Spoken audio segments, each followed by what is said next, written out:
number one thing you can do to stand out from the competition and deliver a product that stands out from the competition so that people are willing to pay more for it is to understand your customer better. Most people have sadly generic or business-centric understandings of their customer, which is why they get generic results, right? They try and sell their customer on the features that their business have, that's a business-centric approach, versus the needs and aspirations of their customer.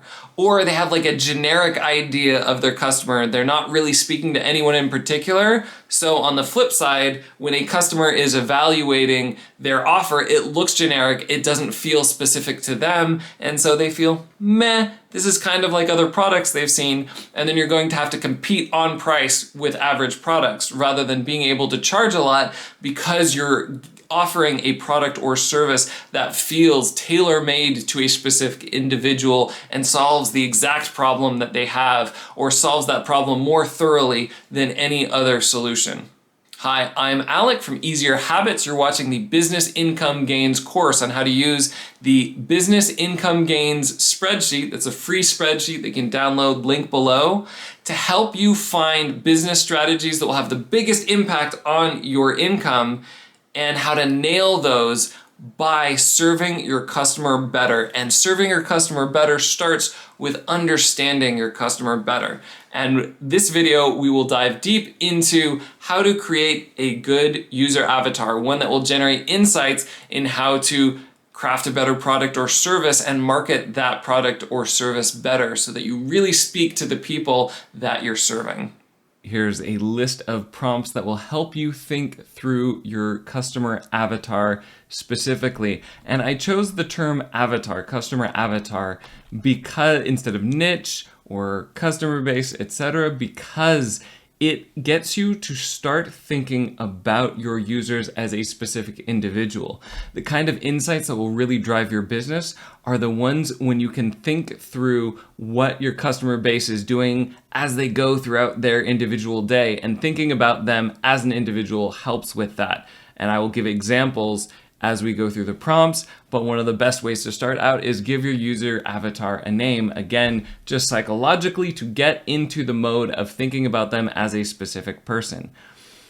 So to give you an example of the importance of this before I dive into the questions, when you think about your customer base, like say, I think about my customer base as, 30-something men or women who are busy career people. And you're like, all right, well, what are their needs? When do they need that? Like they have tons of needs, busy career people, all right? Do they need a planner? But what are they planning for? Are you gonna create a generic planner for several different industries? That's very different than thinking about Joe, who is a content creator on YouTube and needs to plan his content creation, and how big a chunk does he plan? Does he plan just one day at a time? Does he need a place to capture ideas before he finalizes them? So he takes a rough draft, like what's his process, and does he do a week at a time, month at a time? Like how far out is helpful for him to do content planning? How far out, at what resolution, etc. And as you think about, Joe content planner as a specific individual, you start to be able to design a rock star product for that niche of content planners. But when you're thinking about, like, I want to design an organizer for busy, career people in their 30s, you're like, all right, how is that going to be different than every other product on the market? And that's important. It's the differentiation there, the being the perfect product for somebody that allows you to charge higher prices. It also improves conversion rate on your ads and your product, because people who are attracted to your product are going to be people for whom it's a good fit. So it becomes a lot easier to grab people. And this is why a specific understanding of your avatar is important.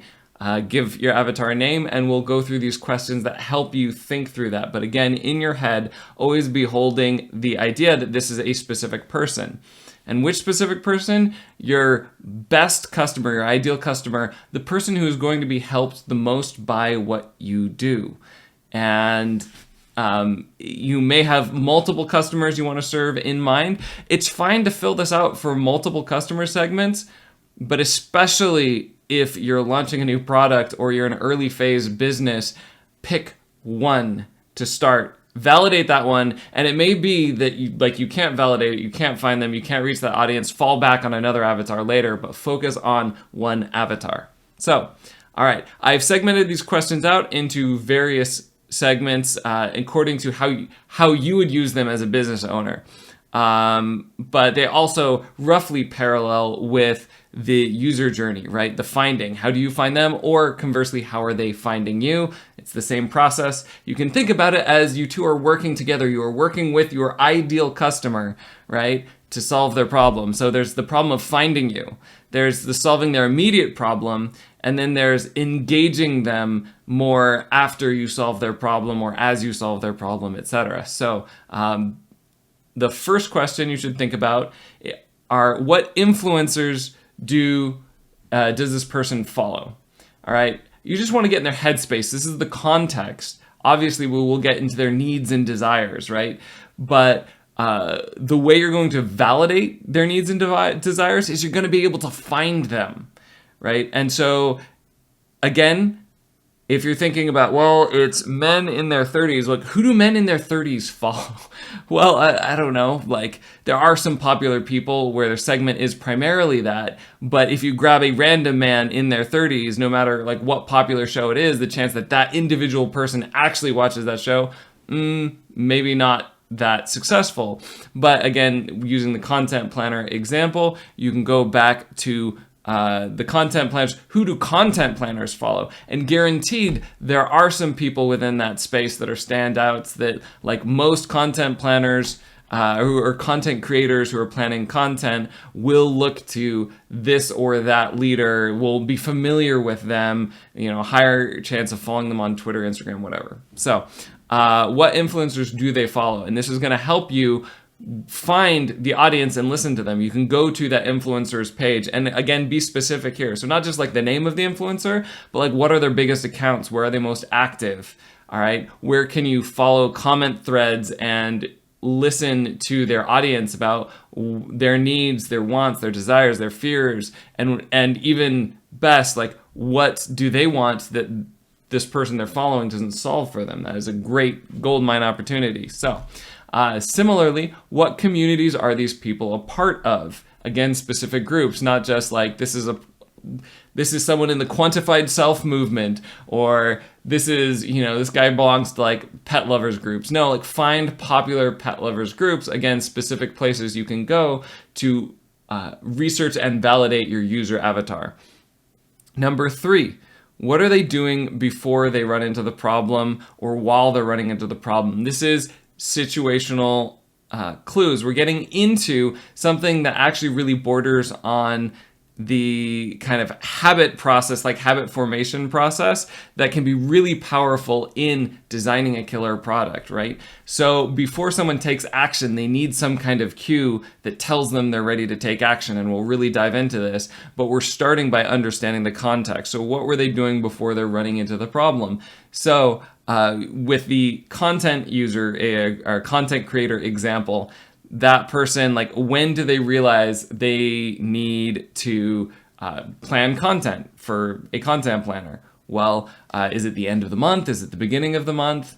What are they doing? Are they in are they a YouTube creator in YouTube looking at their content and realizing that they don't have any more scheduled videos?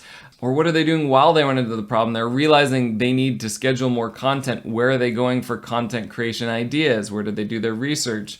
Are there places that inspire them, etc.? So these are great places in the future to advertise, for example. If you can get your ad in front of them right when they're recognizing the problem, that is a powerful opportunity to reach out to people. And that is one of the strategies, is targeting your ads. Well, this is one of those questions that's going to go right into how to better target your ads. You could target ads at people who watch a specific channel, belong to a specific group, etc. Right? If what they do when they run into this problem is like post a question on like Reddit or Quora, then you could target people there, etc. So what questions they have, where do they go for answers? I kind of bled into that. What are they doing while they run into the problem? But this is just a more specific one. So So obviously the groups help. They might go to the group to ask questions.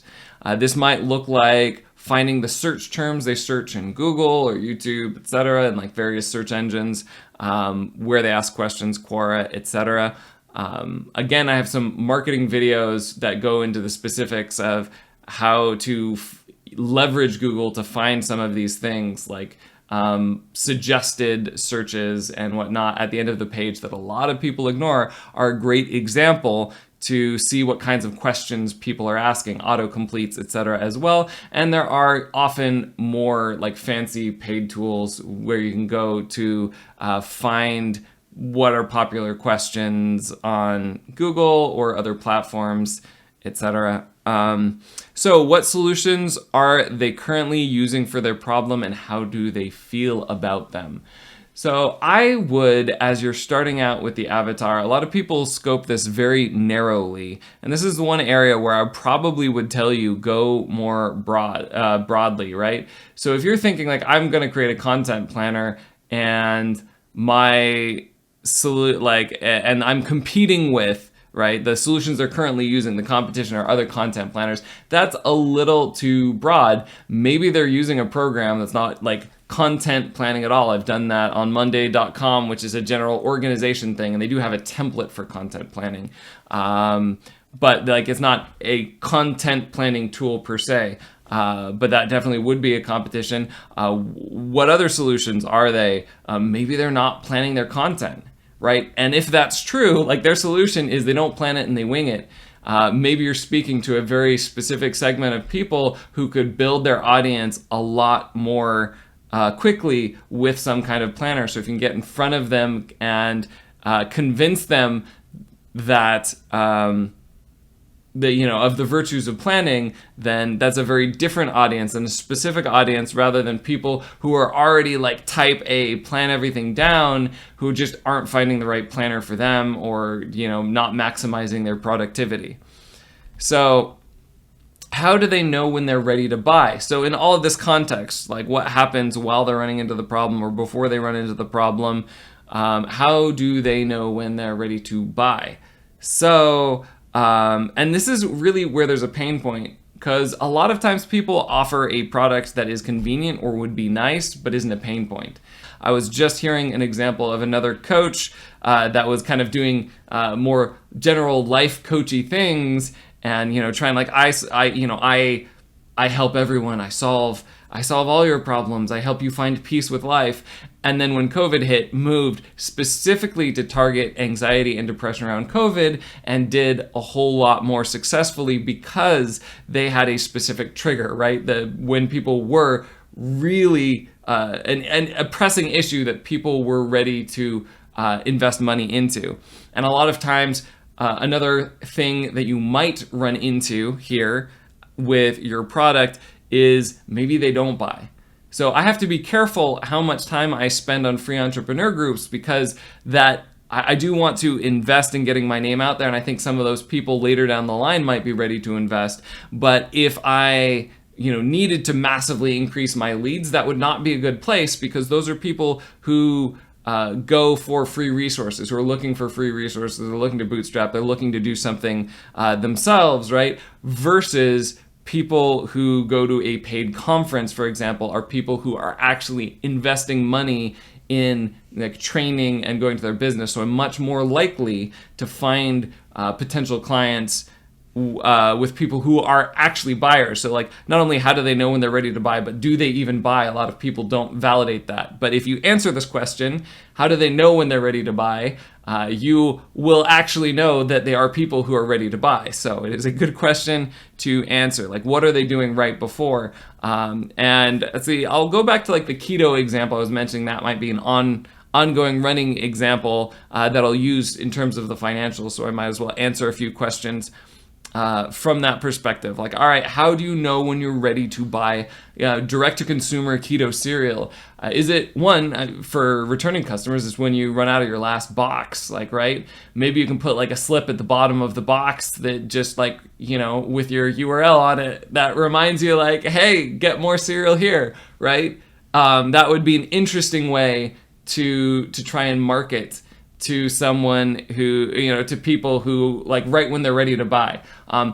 Silly example, but you see how that can be a lot more powerful than randomly like mailing out people a slip like buy our cereal at a random time. Other times people might be ready to buy. Well, it's when they start going into keto. Maybe it's people who are planning a keto diet are not quite there, but they might be pretty close. So like they might be about ready to invest in keto products, or they will be soon. So that's actually not a bad time. It's a little bit before they're ready to buy. But if you see like, all right, for example, people who are searching like for keto information, they need to have these 3 questions answered. And then usually like once they're convinced they can do it on their budget, they can do it with foods that they like, then they're ready to buy. So create an article that answers those questions and then offers your direct-to-consumer keto cereal. So those are the examples of like knowing, wait, what specific time are people ready to buy? This is silly and basic, but a lot of people don't do that. All right, question 7. What other problems are they facing at the same time? What products or services do they use for those? This is for related products, and this is targeted potentially at joint ventures or, again, other places you can advertise, right? So it may be that your customer segment also has similar problems, and it might be hard to target them directly, but you might be able to target them indirectly by finding a similar problem that they have. So an example of that would be like, all right, like keto cereal fills a very specific niche in terms of diet, keto diet, right? And feeding that carb craving while still staying in your keto diet. Well, obviously slightly broader. They're going to have issues wanting to know about how to cook keto meals, which is very different than eating it's different than eating keto cereal, right? That's a different problem. But if you solve that, you could use that for content marketing. You could partner with people who offer that, or, place ads to people who are following channels or in groups for keto cooking and whatnot. Because that might be a similar product. It may or may not work, but that creates a hypothesis that you can test. And let's see, what other problems? If they're interested in diet, maybe health, exercise, something else more broadly would be a little bit of a, again, more broad take, might not be as specific, but there might be an angle there, right? Maybe that people who are interested in keto get it from particular people like Tim Ferriss. And, Tim Ferriss has his particular exercise book out, right? And so maybe followers of that book might be more likely to be into keto cereal, right? Even though, that book is about exercise and not keto cereal, right? There might be some overlap there. So that is, those are a lot of questions that get you ready specifically to find where your customers are and narrow in on the moment of buying. What is their specific life like? And sorry, not customers, your user avatar, your specific individual, right? So we'll give this guy a name, and Ted from Bill and Ted. So first name that come to mind, I don't know what that says about me. It says I like Keanu Reeves. So anyway, there is how do we know when Ted is ready to buy? We've narrowed in on like, well, he's ready to buy. He'll be ready to buy shortly when he's researching keto and answered these questions. He's more likely to buy if he's a fan of Tim Ferriss or reads the Tim Ferriss Tools of Titan, maybe talks about ketosis a little bit, or also the exercise book, etc. Maybe getting someone right when they bought like Tools of Titan, or like a few weeks, if you could tag someone a week after they bought Tools of Titans that talks about keto, and so it's on their mind, and then you pop up a keto ad, for an ad for keto cereal, and they're like, why not try it? Or content marketing, keto content marketing, you pick them up, etc., whatever it is, right? So we're starting to find like a specific path that, and specific actions that Ted might take, where we can find him, where we can target our advertising for him, or content marketing, etc., where we could reach out to him. If you're in case of high ticket sales, it might be like direct outreach. When is the best time to direct outreach? What signals that someone would be ready for your services? So problem solving, and this is a lot about crafting an offer and a product that really delivers so much more value for a specific individual that it's a standout product. And this absolutely will help and make advertising easier, but it'll also mean that, for example, you can charge more for your product because it's doing more, or it's going to be more effective for a particular type of person. So, but number 8 is a money question, and this is one you'll find a lot with your general user research, but it's good. It's great for content marketing, great for designing something, great for talking to them. It's who or what does your avatar aspire to be, right? And that is the aspiration. So talked to a client in the crypto space about, what do they want? And the answer is like, well, someone investing in crypto wants money. Well, what do they want it for? What are they going to do with it, etc.? And what are other things that they want? Do they want status? So there's different things that you can aspire to be. Wealthy is one of them. Free is one of them. Important is one of them. Happy is, those are some of the basic desires that people want. And you can think about the vehicles through that. So like, who or what does Ted, who's buying keto cereal, what does he aspire to be?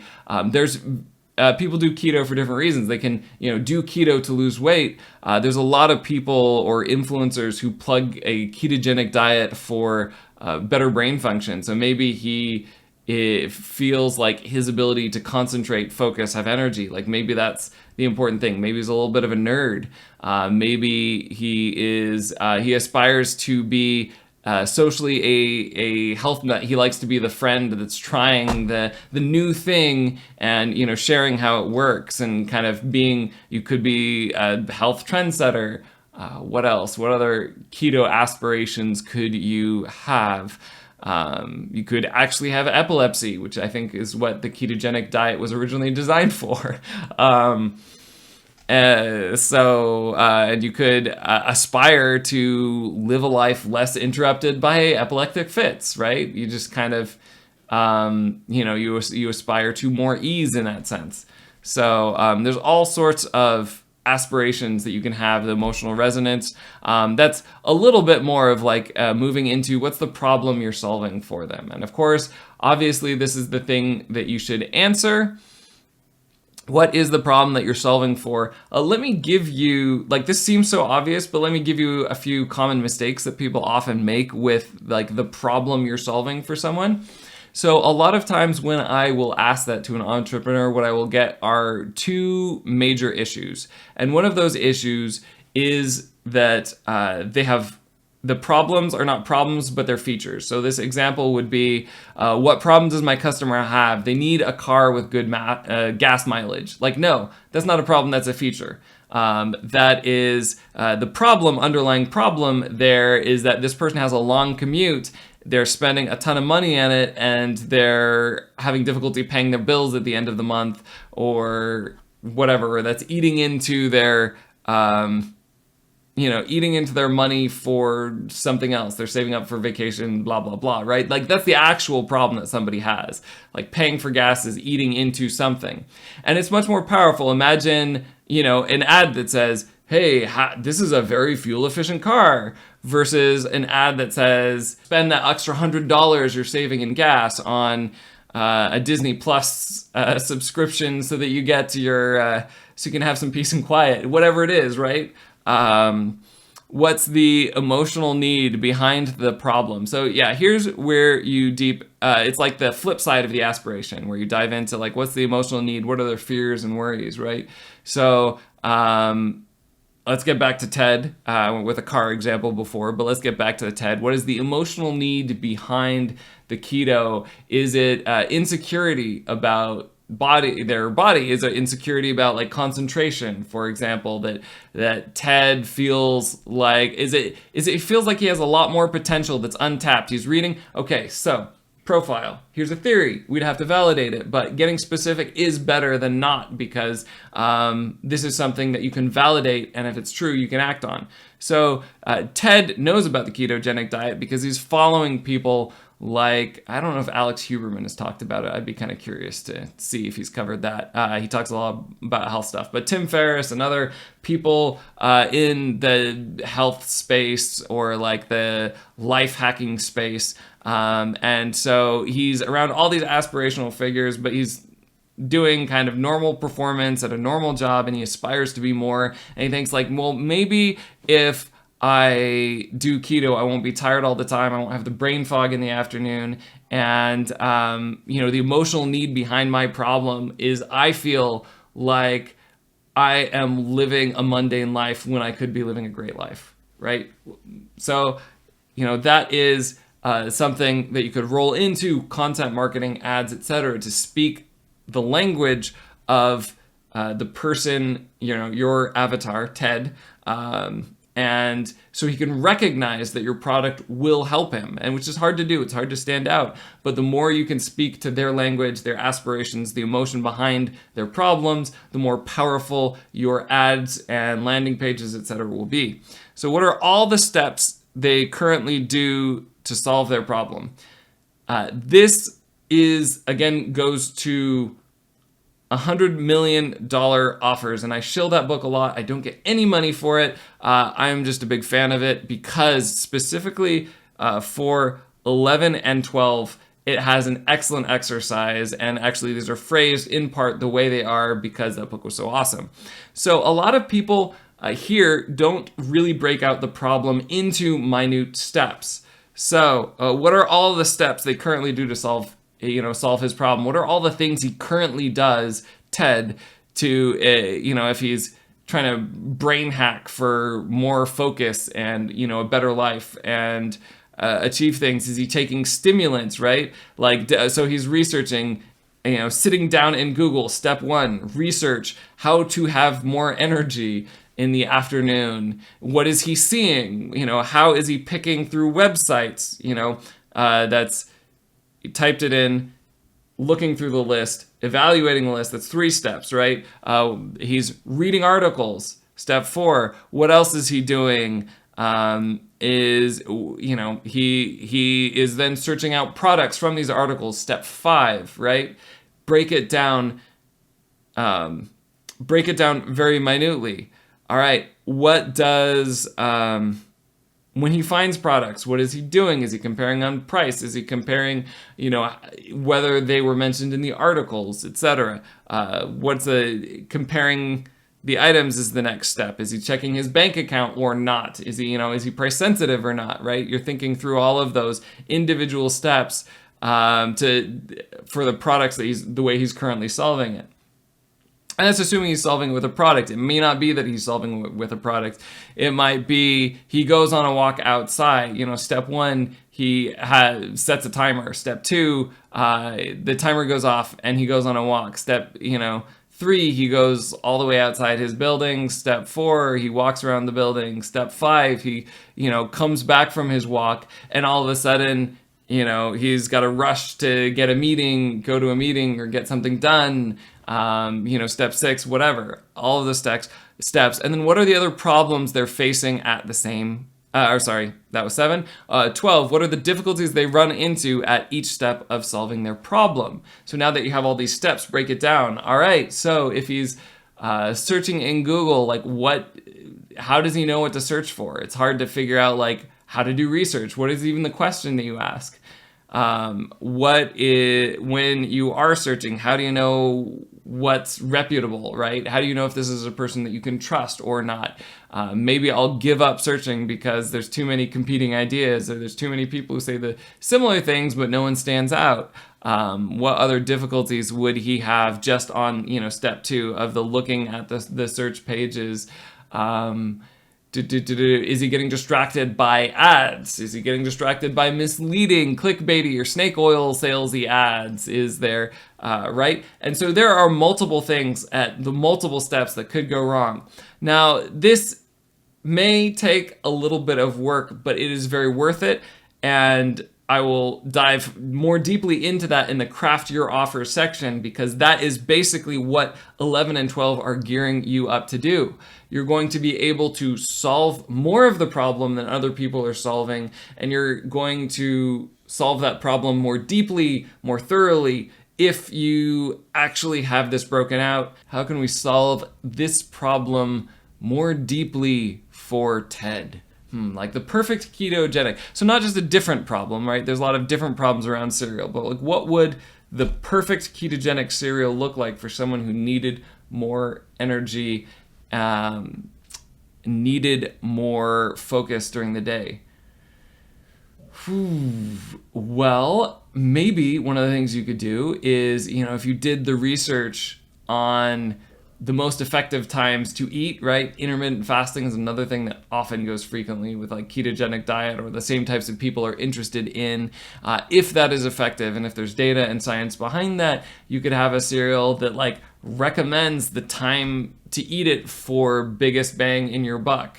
Right? And that's something where it's like, all right, this cereal, it's not just like a cereal to keep you on a ketogenic diet, but it's even telling you like when you can use it to, or how you can use it to best augment your energy levels throughout the day. And that's solving that problem of tiredness more specifically just for Ted than another issue, like, cooking other ketogenic stuff is kind of a related issue, not necessarily the same issue.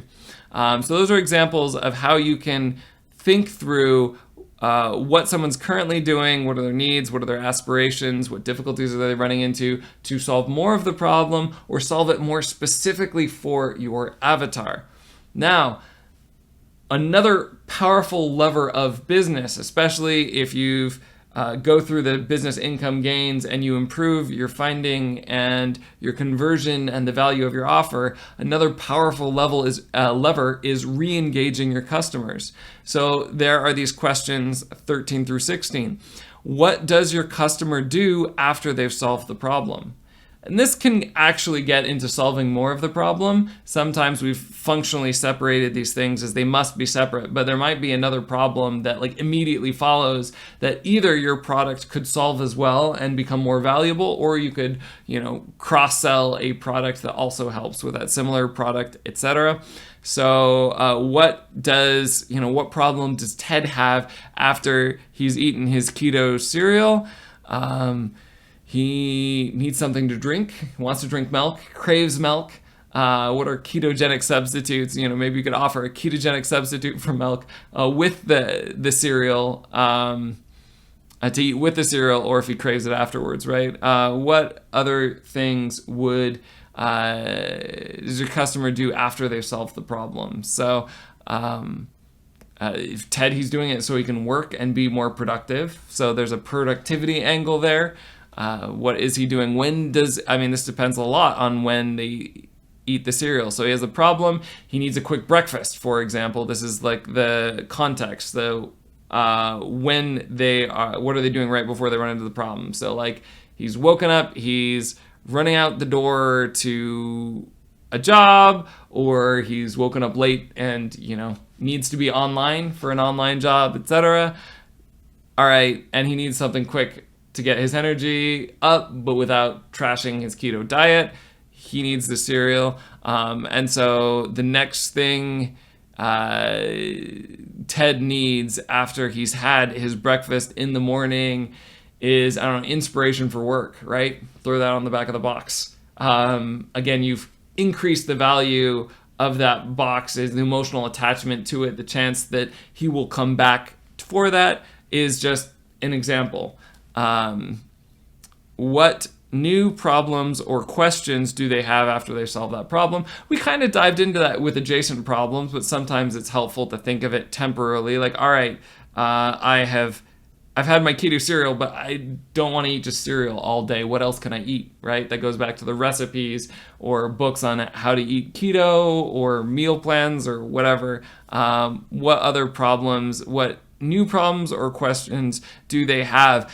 How long do I have to be on keto, right? Like, so he might start eating the cereal and start doing other things, but figuring out like how long he has to eat ketogenically counting carbs and other things, or counting your macros, or some form of like tracking your diet is another thing that would be important if you wanted to make sure that you were staying in ketosis, etc. What kinds of things does the customer share, and how do they give back? Why do they do it? This is great for understanding referrals and getting referrals. So if Ted is in these aspirational circles we talked about, he is not only imbibing a lot of like the aspiration from these kind of life hacking, diet hacking, brain hacking, whatever gurus, but he may or may not be part of that influencer community. And so does Ted share these hacks with his friends to inspire them and feel like he's helping them get better? What other ways does Ted give back? Does he ever cook for other people? Is he the kind of person that's going to want to cook a good keto meal for someone who's not going to realize that it's keto and be impressed? Is that like his way of giving back? And if so, probably cereal would not play into that, but there's, how would he, does he share cereal? Does he take it to work? Would he have his cereal at work in the morning, etc.? Like, what are the ways they use it, give back? Why do they do it, etc.? Is he likely, does he, live in one of those cushy, we are talking about keto here. Does he live in one of those cushy Silicon Valley environments where businesses provide food? Would he request keto cereal from the office manager, right? That would be a way. It's maybe not like giving back per se, but that would be a way he would essentially be sharing that. He'd be putting the ketogenic cereal on the list, right? For things to buy, and other people would then see it. How do they talk specifically about your product? Again, if you filled out like specific influencers profiles or pages or whatever and communities that they're a part of, you can actually see how people either talk about your product or similar products if you're new, or you could look for like hashtags on Twitter, etc. But that can be helpful for your ads, right? Speaking about language the way your customer talks about it, assuming that you have a good product and your customers speak well of it, using that customer language as part of how they will identify it, but also that, is if you're designing an easy, like a share button or a Facebook share, writing that in language that does not seem salesy and sleazy, right? Gives people an easy way to share, but like feels somewhat natural, feels closer to their voice if you actually understand how they talk about it, rather than like, it feels like a marketing director wrote it. Those are several ways that you can dive into specifically getting to know your avatar. And these questions are numbered, not just because numbers are great, but I'll give you a little sneak preview at the rest of the course. So for example, when you dive into a strategy, and I'll go over this deeper in the next video, that each strategy for finding your avatar, speaking their language, crafting your offer, and re-engaging your customer has some suggested questions. Now you can use insights anywhere in your user avatar to get ideas for content marketing or SEO or other strategies. But it does sometimes help to note there are specific questions that you can go to that will drive ideas. And so when you are later in this course finding a strategy, it's not just a matter of like financial projection. Well, if I did better at content marketing and improved my conversion or my organic leads and conversion rate by X%, how much money would I make? No, you can use the avatar to generate specific theories. Like if I at content marketing, I chose content marketing as my strategy, and I borrowed some ideas from influencers that my avatar is following. Could I get more, or just reshared? I did more resharing of popular posts from key influencers. Would I get more organic traffic and more conversions, right? And so you can have, again, fill in the blank. So like Ted, Tim Ferriss, I think is who I learned about keto from. So reading his books, that's why he keeps coming up. But all right, so I know Ted follows Tim Ferriss. And so my theory would be specifically that, all right, if I reshare more of Tim Ferriss's posts about keto specifically, diet and health generally? Would I attract more customers who are interested in what I have to offer and who would then come to my website and convert, buy my keto cereal, etc., right? So that is like, do you see how much more helpful filling those blanks in, right? Answering those questions and then applying them to a strategy is, rather than just financially forecasting, oh, I need to do something in content marketing to get 1% more conversion and 1% more organic traffic. All right, that's a sneak preview. There will be a recap of this a little bit in the next video, but this is so important because we're starting to put together the entire business income gain system where you take your financial model and you take your deep understanding of your user avatar and then you use that to find a specific business strategy that will create that very small percentage gains, very achievable gains that drive thousands and tens of thousands or more in net revenue.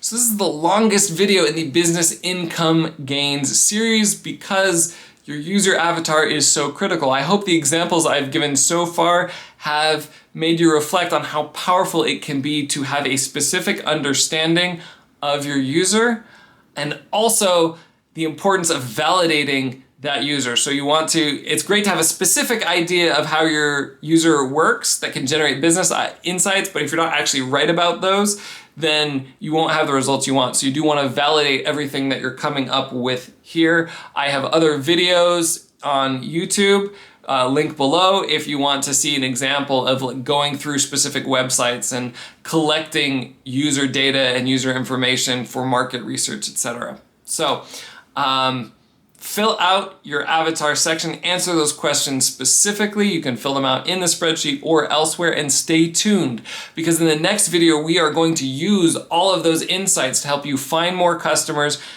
speak their language so they convert more, craft better offers, and re-engage your customers. And that can be a lot. It could be a lot at once, it could be overwhelming, but don't worry, this business income gain system is designed to help you identify which of those strategies will have the biggest impact on your business and allow you to focus on one at a time so you can master it, nail it, and get those business income gains.